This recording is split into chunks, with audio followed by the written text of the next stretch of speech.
So I will start us off, I guess. So how about we just kind of go down the line, Emma, if you want to start, and then Mina, or I guess, yeah, we'll kind of go around and just kind of say our sport and our names and our maybe our little upbringing or something. Yeah, for sure. So I am Emma Gee. I ran, I guess now, cross country and track. In college, I competed for Brigham Young University from 2015 to 2020, and then I transferred to Temple after the pandemic, and I finished my last track season there. So I am a cross country and track runner. I grew up in Colorado. I was raised a member of the Church of Jesus Christ of Latter-day Saints, and I ended up coming out as bisexual while I was a junior at BYU, so in 2018.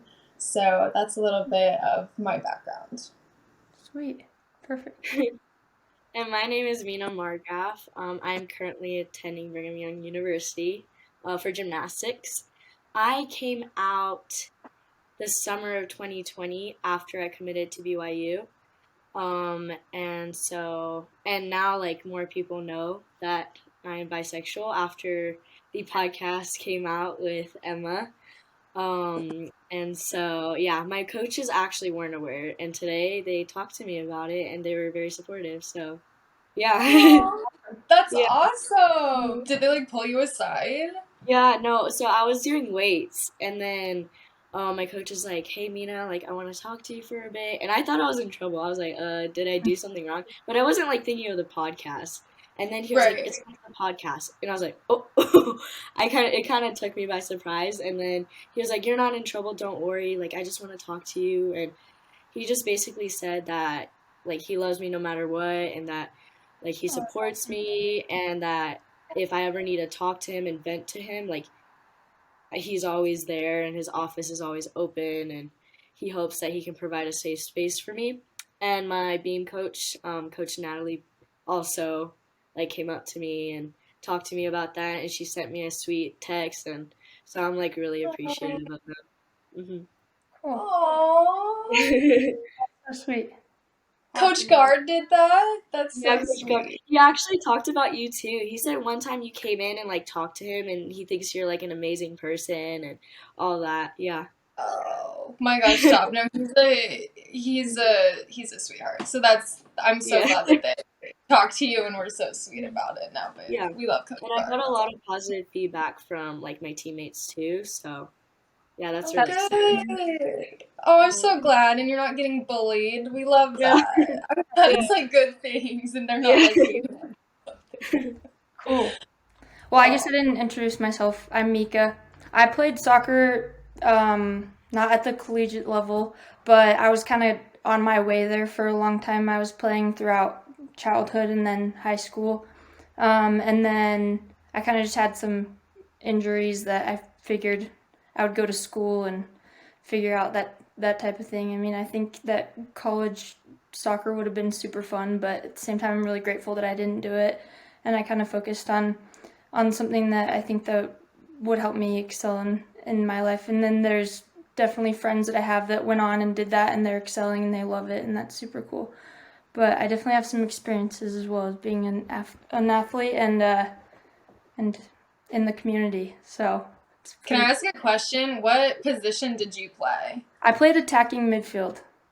Oh shoot! So you were like yelling at everyone then on the Yeah, I was field. a yeller. I was get Yeah, no, no. I yeah, was actually. It's funny because everybody expected me to be like loud and kind of yeah. bossy, but I was always so timid, and I didn't want to I didn't want to get the fouls. So I Oh, used some of my little skills, and that was it. I passed the ball. So well, that's cool. That's a it good was fun. strategy. You don't have to like push Yeah, people over. but it That's was an awesome. awesome community, even just in high school and growing up. It was really cool. So I made a lot of That, friends through that. It was really fun. So yeah, that's sick. Good yeah. for you. We love Thank you. that. But I came out when I was 18, so it was right after high school, and I didn't play like on an organized team while I was out and about and doing my thing. So you guys definitely probably have a little bit of different experience, but it's all learning and sharing those experiences. So it's pretty cool. But did you face any pushback or bullying or ostracization or discomfort in your sports or like being on in an organization that is a team and there's a lot of people that you're surrounded by? I can go first. Yes, basically. I obviously, so Mina and I, obviously, we both went or still go to Brigham Young University. And I think the school itself, I think, defines the culture, almost down to like the sports team that you're on, obviously. And I think for me, it was kind of this interesting thing where like because you're on a sports team, like you're actually like representing the school in a way that not every student does, and there is kind of pressure on you to kind of embody the values of this school in a way that can be, I think, sometimes a little bit more like enforced. And I know that my teammates were always very like, conscious of that representation and representing the school, and I guess even representing like, I guess, like the religious like belief system as well. And so it was very intimidating to, I think, to think about like coming out to like the cross country and track team, at BYU, even though they were my really, really good dear friends who I love very much, because I knew that like who I was and my identity was going to be in conflict with things that they not only believed but were representing, on behalf of the school and on behalf of the church. And so I feel like I really took my time to build my relationships with my teammates so that when I did come out, like they knew me so well that I wasn't gonna come across as like a threat to them. And a threat to like their belief system, because, they cared and loved about me. So that was really difficult, I think, to, not just automatically be able to show up with that part of myself, because obviously it's a huge and important part of myself that I should have always been able to acknowledge publicly. So that was really hard. And then after coming out to my team, they did handle it pretty well. They just said they loved me and we kind of just like moved on. But definitely, like, there were comments about, like, in the locker room, like, oh, is Emma gonna, like, look at me when I'm getting undressed? Unfortunately, I had, like, teammates that were like, are you kidding? You think, like, Emma is gonna be into you? Yeah. So I loved that people were, like, standing up for me and kind of being like, why would Emma be attracted to you? You're like literally a freshman and you're like janky looking or whatever. But that shouldn't have even been the point, like I think it was weird to like even think that people were thinking that about me, that they would like be uncomfortable with dressing around me or like be concerned about rooming with me when we traveled, because of course I'm still the same person and I'm, only attracted to who I'm actually attracted to, which surprisingly wasn't any of my teammates. So yeah, I think that was really uncomfortable. And then the other thing was, is that often when I was advocating for, queer inclusion at BYU, not a lot of my teammates ever spoke up and stood behind me in doing that as well. Their support looked like, I guess accepting me on the team and accepting me for who I was, but it never looked like taking that step and like advocating like with me, like by my side to the school. And I think that kind of definitely added to the isolation that I sometimes already felt around my identity on a sports team at BYU. So that's my For me, That's the my hard part. teammates, I know some of them have beliefs against, the LGBTQ community. Um, but I did talk to some of my teammates, and some of them came forward and came to me and were like telling me that they supported me and they loved me for who I was, and that, this wouldn't change anything. And then there's some people who's like you said, Emma, kind of just stay quiet about it. They like, they don't really advocate for anything like as far as posts go or any of that. But yeah, I sometimes like I would rather have people stay quiet about it rather than saying something against it to me, like especially within my team. Like I would really like it to receive that support and kind of like hear different sides um kind of understand their point of view as well. Um, but I think in a team I mean, for gymnastics at least, you have to be so like close, and because your scores all matter, like you have to be able to work together. I think if someone came up to me and kind of um, did kind of push back and kind of say like, I don't know if y'all have ever heard this, but some people say love the sinner, not the sin. Like if I had that said to me back in my gym in Texas, but like if I had something like that said to me, I feel like that would kind of ruin my relationship between my teammates, and so like they don't speak on it, and some like I feel like it's better that way. But I have received support from some of my other teammates, which I really appreciate. And I know everyone has like different views on this. Um, but yeah, I do appreciate no one really like, saying stuff like pushing against me or saying like, love the sinner but not the sin kind of stuff. Yeah, that's just how I feel on it. And Emma, I'm so sorry you experienced stuff where it's like in the locker room where, they automatically assume because you identify as bisexual, right? Mm-hmm. They Yep. immediately assume that you're into that because I've had that happen where because your sexuality, like because you're bisexual, they immediately assume, oh, because I'm a girl, you're into me. Like Mm-hmm. they don't Yep. really, think.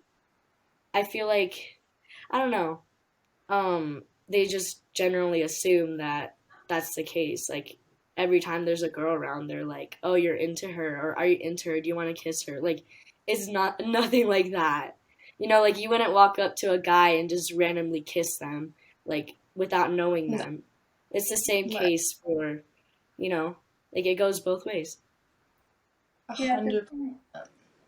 Yeah, I realized that even not coming out to my teammates or anything, but coming out to my friends and my family and stuff, I realized that even without getting something from the outside, like people saying those things to me, I didn't get much of that actually, but I kind of put it out there in the universe and not to them because the first thing I would say to all my friends was like, hey, I love you. Like, please don't ever think differently of me because of what I'm about to tell you. But first of all, like after I would come out to them and tell them my feelings and who I truly identify as, um, the next thing I would immediately go to is like, oh, don't worry, I've never been attracted to you. Like, you know that we're just friends, we're best friends. Like, I love you, like, you're my sister, that kind of thing. So I definitely think we do that to ourselves sometimes too, because I definitely do that where I think I judge the person before I am able to hear their side of the story. Because before you bring it up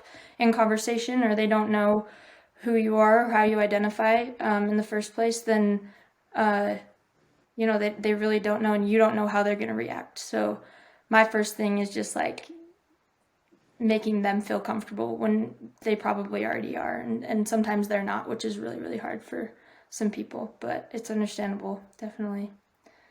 But yeah.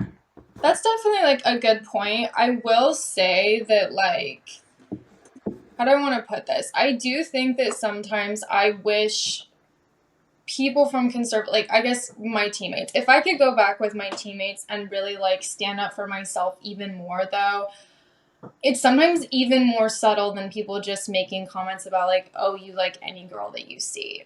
For me, it's like they start to feel really comfortable, like telling you things that make you feel uncomfortable. Like they kind of hypersexualize you because you are like a different sexuality than just straight. And I had teammates be like, oh, like I had a dream about us making out or something, or just like, kind of just like honestly sexualizing me when all I did was kind of open up about my sexuality. So that's one thing that I do want to put out there where like I agree, sometimes that's not like people's intention and maybe they're not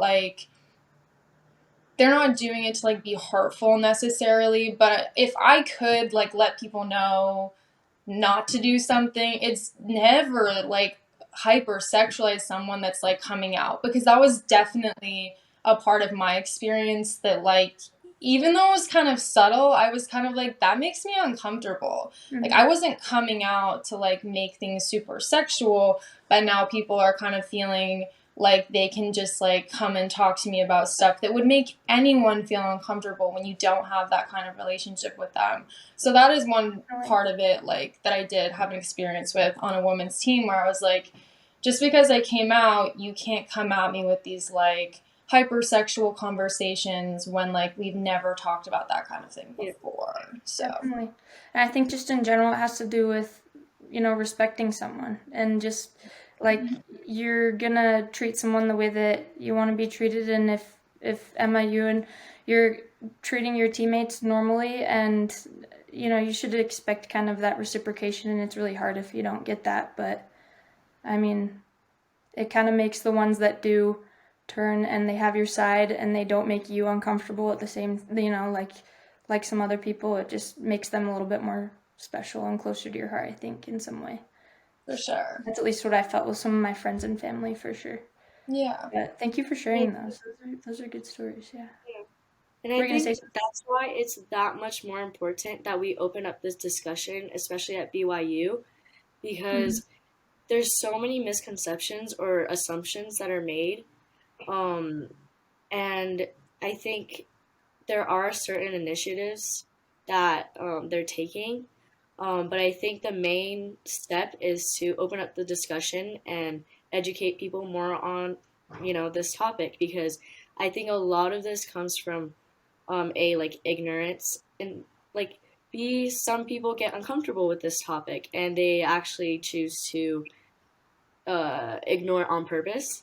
They don't want to Mm-hmm. educate themselves on it, and that's where I feel like many of the ignorant comments or like the jokes that they make, that they're like little jokes here and there, but it always adds up, and I feel like it's because they don't know how to approach this topic.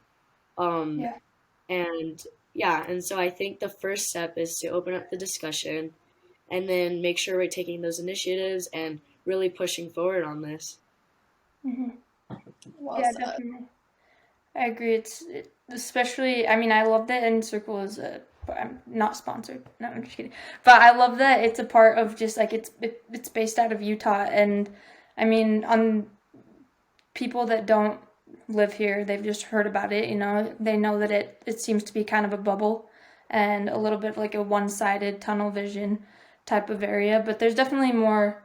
Um, it's more broad in certain places, but yeah, people don't really understand like kind of the bubble situation until they're in it. I grew up in Utah County, so I kind of get that perspective. And the what you had said, Mina, about like it's hard to start the conversation. People don't like to talk about it a lot of the time. So if you bring it up in the first place, that opens doors at least, even if it can be sensitive for some. It's still kind of a conversation that has to happen if we want to make it more normal and more comfortable for other people like younger than us or going through what we went through. And everybody's experience is different, but at least they can have kind of a little bit of a microphone or something to Yeah, start that conversation. So yeah, for thanks sure. guys.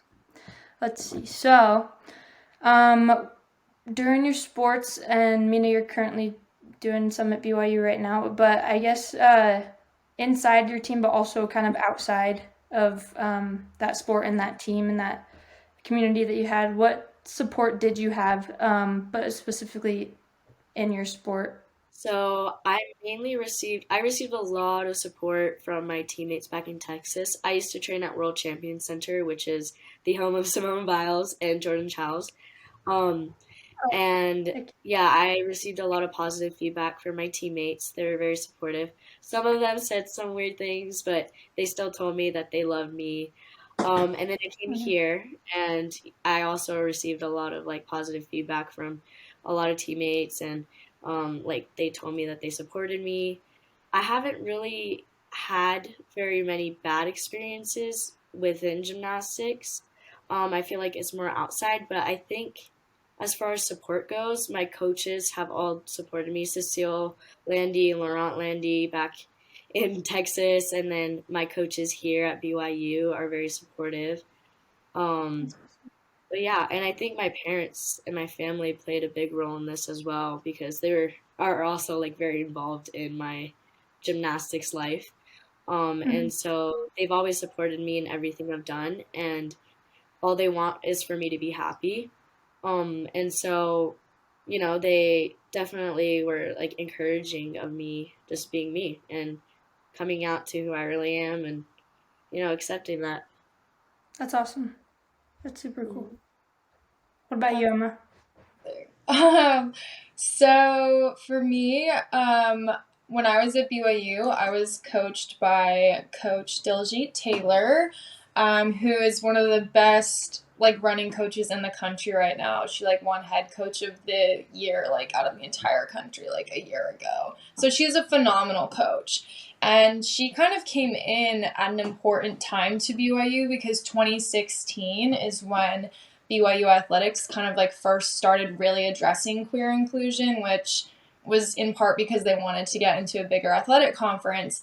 But basically, in 2017 is when, no, 2016 is when Coach Taylor came in. So she was the second coach that I had at BYU. And she came from California and she wasn't a member of the church, which is unique, as a coach at BYU. And she offered something really, I think, unique to me. At the time, 2016 BYU, where these conversations were so new and most people weren't talking about them, she would openly talk about the fact that she had basically a lesbian nanny for her kids, and that she had coached queer student athletes back at the college in California. And that was about the time when I was like getting ready to come out. And so I was in this really special and honestly privileged situation in BYU athletics where I had a coach that was openly talking about this stuff and I knew wasn't going to judge me for my sexuality. And I don't know how many other closeted athletes at the time could say the same thing, but I knew that my coach was not going to come after me and wasn't going to report me to the honor code and wasn't going to be really uncomfortable about it because she had taken, the opportunity to put that stuff out there. And it definitely created this like I said, unique and open space for me to be like, oh my gosh, like even if the rest of the school is against me, even if my teammates are like don't know a lot about this, like my coach does. And she has enough power over like me, she has enough sway over my teammates that if she accepts me, that's going to like influence a lot of the girls on my team. So Mhm. I would say that like a lot of the, support that I received comes in large part because my coach was accepting and supporting of queer people. And it set the tone for a lot of the young women on my team who looked up to her. Yeah. So I think that, I mean, that's why coaches in general, like I'm so glad to hear that like Mina's coach, had a similar response because it really can set the tone for everyone else, honestly. And Yeah. being like, no, this is how you basically support queer people. So my teammates definitely were so sweet with me. Like I said, we'd built like relationships up over the 3 years before I had come out to them. Um, so they were lovely, like I said, when I came out, and it kind of just was a super casual conversation with them. But I would definitely like attribute like the safe space that I had to my coach, Yeah. who, yeah, that was just a huge deal. And I know that not everyone at that time had that kind of situation. So they Yeah. should, everyone should have it. But at the time it was unique. So. Mhm. Yeah, I'm sure a lot of people, and me included, appreciate that you pointed out that you're privileged to have someone that you felt comfortable and you knew was going to accept you, because I know that there's a lot of people out there that don't have that same situation. And as like accepted as I was when I did come out, I was very, very privileged and very blessed to have the people in my life that did accept me and made me feel comfortable. And at the time that I was playing sports, I did not have a role model that I felt like I could, come to with those things. But I didn't think it was as big of a deal for me back then as I feel now, that it should be talked about more and there should be role models out there for people that are going through whatever they're going through, to be able to have that space that they can they can be themselves. So that's awesome. Definitely. Thank you. I also wanted to mention, Go ahead. so I don't know, Emma, if you remember this, but I mentioned how I came out summer of 2020, and Mm-hmm. I was pretty nervous because I was already committed to BYU for the gymnastics team, and I was dealing with injuries at the time, and that gave me some time to time to myself because I spent every single day in the gymnastics gym, and I didn't really think about my sexuality much. And then when I had time to myself, I started thinking a little bit more about it, and then I came to realize I was bisexual. Took me a while to fully admit it. But once I came to terms with it, I DM'd Emma on Instagram because I saw a TikTok that she made about her experiences being the first openly queer BYU athlete, and so I reached out to her through DM, and she responded back almost immediately, and we were just kind of going back and forth, and she just basically told me that if I ever need to talk, she's always there. And I feel like that if at the time I was thinking of I hate saying this, but I was thinking of decommitting because I just didn't think that I would be able to fit in because obviously the religious beliefs, and um I found out I fully accepted that I was bisexual, and I came out. So I just didn't think that the school would be a fit for me, but I was like, you know what? I'm going to try it. I have my parents to support me, and then Emma who I could talk to if I need anything. And then once I got there, um there was actually a lot more resources, and I feel like it's very different than when Emma attended BYU. I feel like, I mean, obviously, um, they kind of I think Emma mentioned this as well. To enter Big 12 or a bigger conference, they had to kind of I think attend workshops for LGBTQ inclusiveness and kind of open up that topic within BYU. But they hired a diversity and inclusion coach who basically talks to the students and student athletes about LGBTQ and ways we can be inclusive and some things to not say, and kind of just the run through of all of that. And I feel like the efforts are being made. I still feel like we need a lot more work, but I think a lot of my the reason why I really ended up coming here was because I DM'd Emma, and I realized there's a lot more support that I had than I initially thought. And so that was a major factor in my decision to come here. And I'm actually really thankful for that. And so thank you, Emma, for talking to me and, responding to my DMs. At the time, but you responded right away.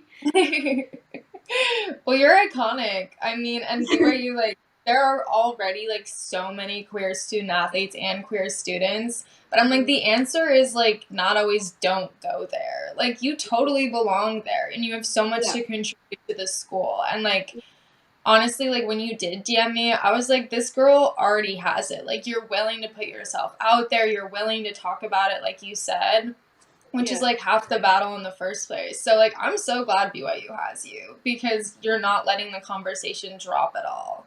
And yeah, it just makes me so happy. And I know it's hard. I'm so sorry, but you're a queen, so I'm so happy for you.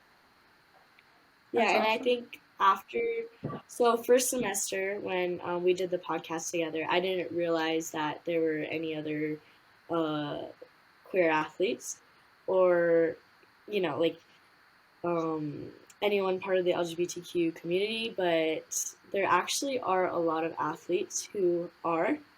And there are even students. Sometimes I walk around campus and I see people with the pride flag pins or rainbow masks or rainbow nails or and then there's Instagram profiles where it's BYU like like the LGBTQ community within BYU so that students or athletes can reach out and feel safe and have someone to talk to.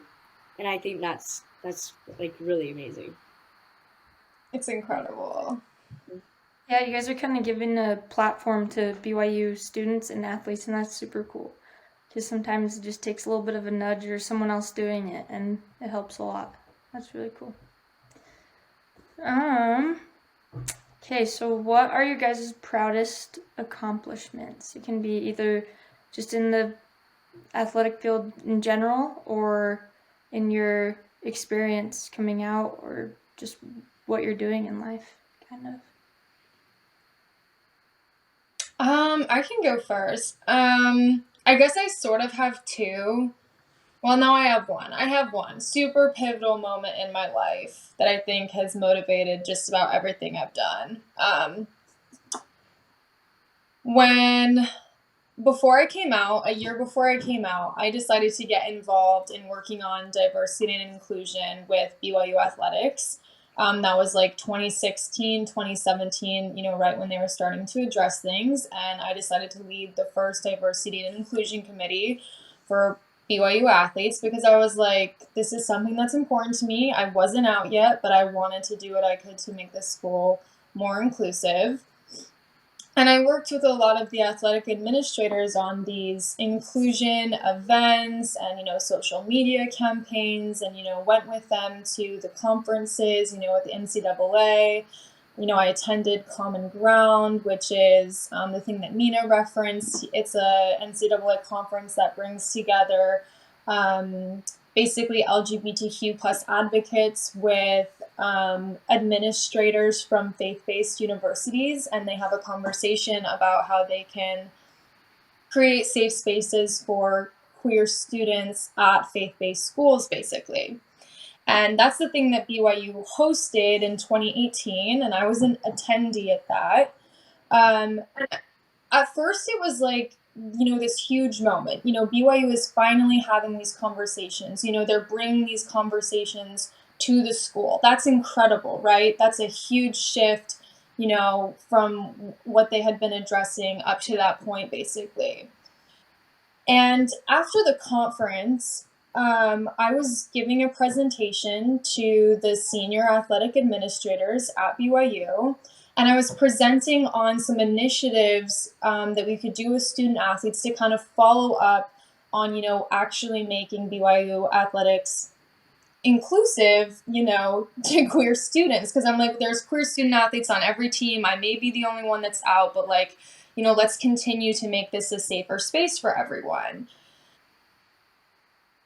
And after the presentation, they told me that LGBTQ plus inclusion wasn't a note that they wanted to overplay in athletics. And that's what they said to me after this like super intense presentation that I had given. I was riding the high of Common Ground. I was like, clearly you guys want to make this change. Yeah. And that just wasn't the case. And I was so just angry and hurt, and I felt used, and I felt like they were using this whole, queer inclusion initiative just to make themselves look better without actually making any change. And so my proudest moment is that I continued to stand up there and I talked back to them. And I said, you want to know what we're trying to avoid? You want to know what the purpose of all of this is? Is we are trying to avoid people wanting to die. We're trying to avoid suicide because that is one of the worst end results of the culture that you guys have created, that you have allowed to continue to go on for this long. And I told them and I talked about it for several minutes. I'm like, that is why this is so important. Like, this is something that you need to play, and you need to play it over and over and over again. Yeah. And like 2 days later, they were like texting me apologies and saying that they were out of line. But 2 weeks later is when this student, there was a queer student who basically died by suicide very publicly on campus. And it was just 2 weeks after that. And so for me, like, I'm so proud that I stood there and talked back to them and made them kind of reckon with at least one queer student athlete at the time. But obviously, it didn't fix the culture. And it was just, it's always going to be ingrained in my mind that that's what they said when like I was offering them opportunities to get better. Mm-hmm. And then, like 2 weeks later, like dealing with this very real consequence of a culture that has just never addressed its stuff and never really created a genuinely safe space.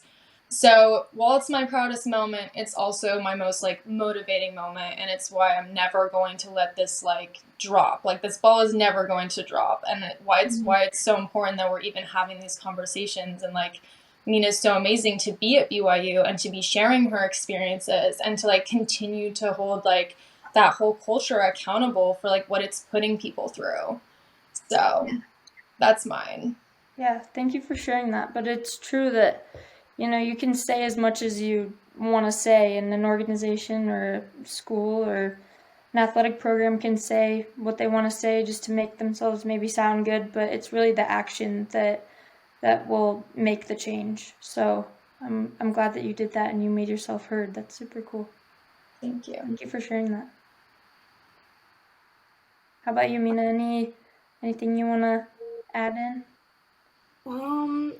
I mean, I think, well, I think a big moment for me was actually yesterday, because that's when I started receiving a ton of texts, DMs, um, and responses, or like from my coaches, and that was, I wasn't expecting any of that. I didn't even expect them to listen to it. And so the fact that these all these people took the time to listen and reach out to me and say that they supported me and that they love me, um, and that they will. My coaches said they will all like both try to do better to educate themselves, and that means so much to me, because that is really the first step in, changing the culture, like educating yourself on this topic. And so them saying that really made me feel safe, and um, I feel like I can confide in them and go to them for support if I need it. And so I think doing the podcast with Emma was really one of my biggest highlights so far. That's awesome. You're incredible for doing that, by the way. Like I can't emphasize enough, like as I'm sure you both know, like how hard it is to come out in the first place.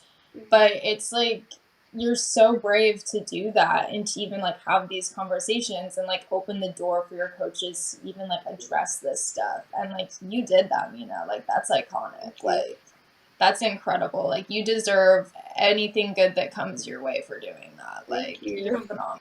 It's super cool. Awesome. So how do you two think that we could possibly, or the future, it could be, I mean, obviously we want it to be a present thing, but it might take a little bit of time. How do we think that we can make, athletics and sports more inclusive and friendly to those in the community that maybe we can't even fully relate to, like non-binary athletes, transgender athletes, lesbian, gay, bisexual, all of the above, everybody in the spectrum. How do you guys think we can, or any organization can make it a safer place for them to be? I mean, I'm dating a non-binary professional track athlete, and I'm going to be really honest, like, the world does not do transgender people justice, like, both in and out of sports. And I'm so disappointed in humans for how we've allowed that to happen, because at the end of the day, like, anyone should be able to play sports, and they should be able to do it on the team that they want to do it on. Mm-hmm. And they should feel completely comfortable and respected when they do so. Yeah. So I know for me, like, especially in running, you have icons like Cece and Chris Mosier, like Cece Telfer, the track athlete. And, like, they're incredible. And I'm so glad that we have them in our sport, because they make it better and they make it, like, so much more powerful. And so I definitely think that, like, how do you make people feel more comfortable? Well, you get their pronouns right. you don't take away their right to be on teams in the first place, and you educate yourself. You know, I was raised a member of the Church of Jesus Christ of Latter-day Saints. Like, I had, like, you know, very little experience talking about gender identity. And so I had to go and learn about that. I had to go, like, listen to people, you know, who have that lived experience and, you know, educate myself on what I can do to make the world a safer place for them. So, I mean, I would specifically just, like, for me, it's like transgender athletes, especially, I think, deserve a lot of attention and love right now. Yeah, that's awesome. So, I kind of agree. just building off of what Emma said, I think representation is really important, and just like I said before, opening the discussion and um, kind of keeping yourself accountable to educate yourself and kind of move forward in that manner. Mm-hmm. Definitely. Definitely. Always challenge the conditioned thinking because you have to. Yeah, definitely. The Olympics. We're seeing more queer athletes playing sports that are either televised or they get a lot more attention, which is awesome. And this next one is, what do you hope the athletic world will look like in 10, 20, 30 plus years in the community? And just like, not just the community, but worldwide, you know? I mean, I hope that literally anyone who wants to compete at that level can do so, like, as themselves, and that they can Yeah. be out when they do it. I mean, that's what I want for Nikki, for my lover. Like, when they make the Olympics, I want them to be able to do it as themselves Yeah. and to wear what they want and to be have their pronouns get right. Like, it makes my heart break when, like, the announcers get their pronouns wrong, and when people just, like, don't take the time to just, like, remember that you can't assume people's pronouns. It's Yeah. insane. Like, the assumptions that people have, and I think, like Mina said, just kind of the lack of education around this stuff is just, like, so disappointing. I have no idea why we've allowed ourselves to, like, get this far on the basis of, like, assumptions and, like, Mhm. judging how people look. It's absolutely nuts. But I do hope, you know, that the Olympics, you know, reflects the diversity in the world and that it Yeah. is, you know, respected. Like, I would literally live for that. Mhm. Definitely. Yeah, Emma, you like took the words right out of my mouth. Like, you basically said everything that I was thinking and more. So, yeah, I don't have much else to add on that. I think that was, everything that needed to be said. And, I totally agree with that. I think the Olympic community, needs to work on their diversity and inclusion. And I Mhm. think everyone does. I feel like the entire world has so much work to do in this topic. Like, it's not, I feel like people have looked past it for so long and kind of dismissed the issue and kind of played it down. They Yeah. downplayed how it might make people feel. Like, they completely look past it. And I think as an athlete, you the way you identify like is really important because it gives you confidence. And if someone's calling you by the wrong pronouns, um, or just assuming your sexuality or all that, like it doesn't make you feel confident. It makes you feel like this there's this version in front of you that's not you. Like, they don't see Mhm. you for you. They just kind of paint you out to be this person that you're really not, just because they assume. Mm-hmm. So I Yeah. think that's a big part of, you know, performance. You have to have confidence as an athlete. And I think there are certain measures that need to be taken to ensure that, we're calling people by the right pronouns. We're not assuming anything about them and to make them feel any type of way or make them feel bad about themselves. Yeah. For sure. Yeah, Well I said. agree. I think, Mina, what you had brought up a while ago about ignorance, kind of. It's the way that people are raised and the way that maybe they're not exposed to certain things. But really, it's just at the end of the day, everybody should be able to be who they want to be. And um, and just starting that conversation and learning how to ask those questions and not just assume things is a big thing, and getting rid of that ignorance in general, and just kind of loving everyone for who they choose to be, who they are, who they know inside of their hearts, because we can't just look at someone and know who they are. They sometimes have a hard time figuring out who they are, and maybe they don't know. So giving people time and a platform to be able to be their true selves is a huge thing, I think.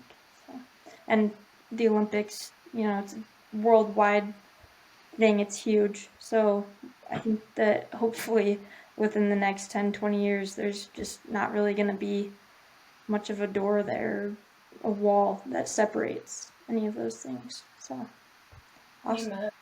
Thanks, guys. Okay, what support and inspiration do you hope you can give to younger athletes who are listening and maybe are going through similar experiences or very different experiences, but kind of the same little path and block that we possibly could have had when we were younger? Oh my gosh, make the world reckon with you. Like, do it. Yeah. Do it. I mean, I'm not gonna lie, like, how do I say this? Like, I know who I am, and I know my privilege, and I knew the culture that I was navigating when I was coming out. I knew what I was up against. I knew the stereotypes, and like, I worked really hard in my own way to like find a way for myself to come out. And I understand that that's a journey that looks a little differently for everyone, and everyone has their own home situations. They have their own relationship with the culture that they're in. So I would never necessarily like force or recommend my journey to someone else, because I understand that there's a ton of privilege there and it can look differently for everyone. But I do believe that the world is better off when people can do what they can to show up as themselves. Mm-hmm. And I do think we learn a lot when people are ready and willing to do that. I think what I definitely thought a lot about after I left BYU is like, I want to continue to like make the culture at BYU better, because it, impact it will like what I experienced there will impact me forever.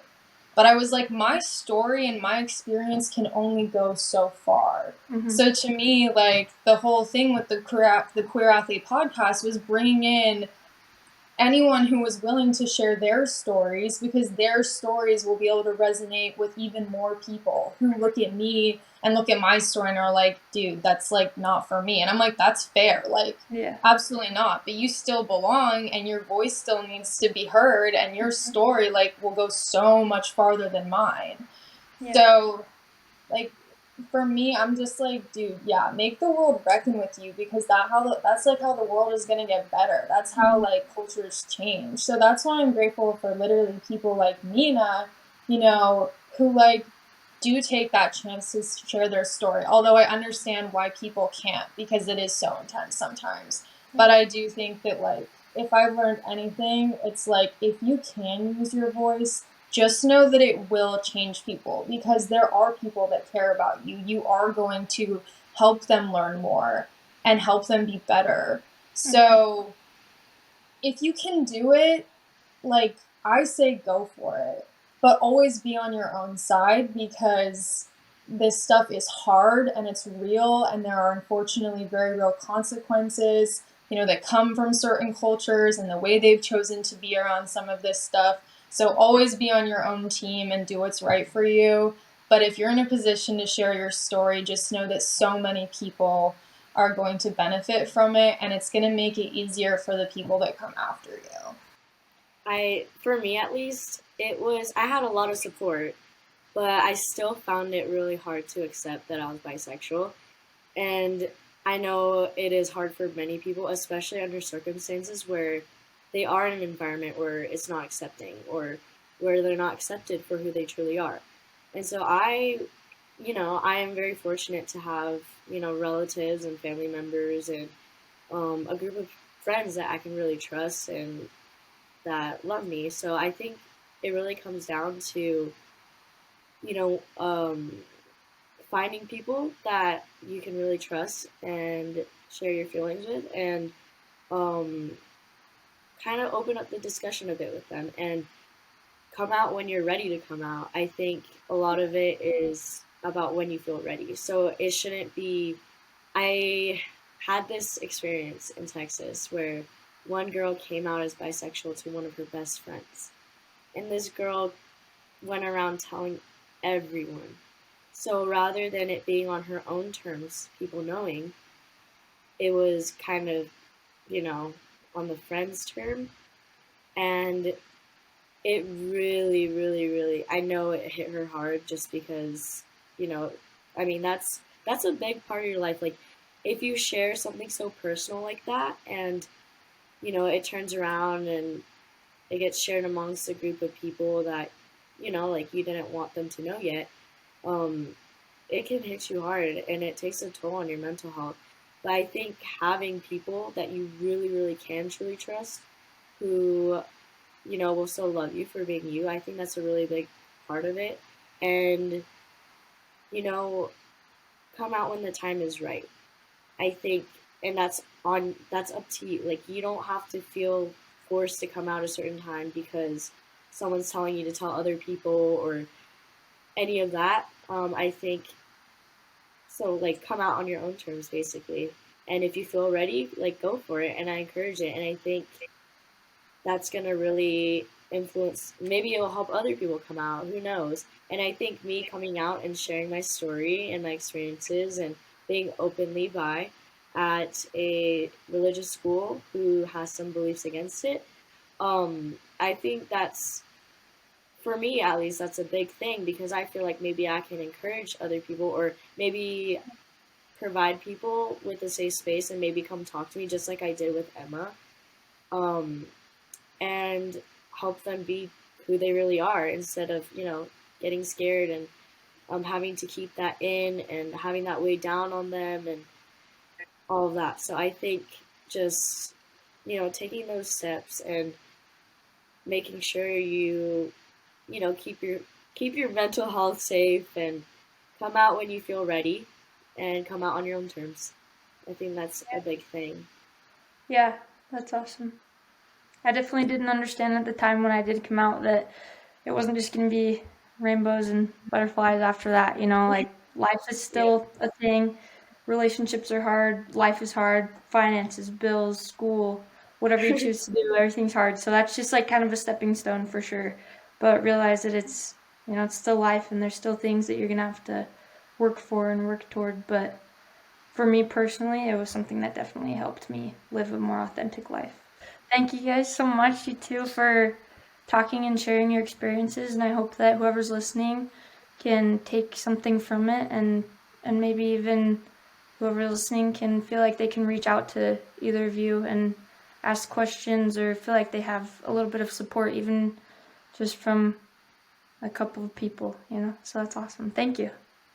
Thank you so much for having us and having this conversation. If you do want to hear more about queer BYU student athletes' experiences, you can go check out the Queer Athlete Podcast on Instagram, or you can follow me, I guess. My Instagram name's super weird. It's like EmmaGee1777777 something. I have no idea. But you should definitely follow Mina, actually. Mina, what's your My Insta is Mina.Margraf. So my last name is spelled Margraf. And yeah, that's Instagram. Sweet. If you want to follow a gymnast queen, go follow. Thank you so much for having us. Thank Yeah, you. thank you.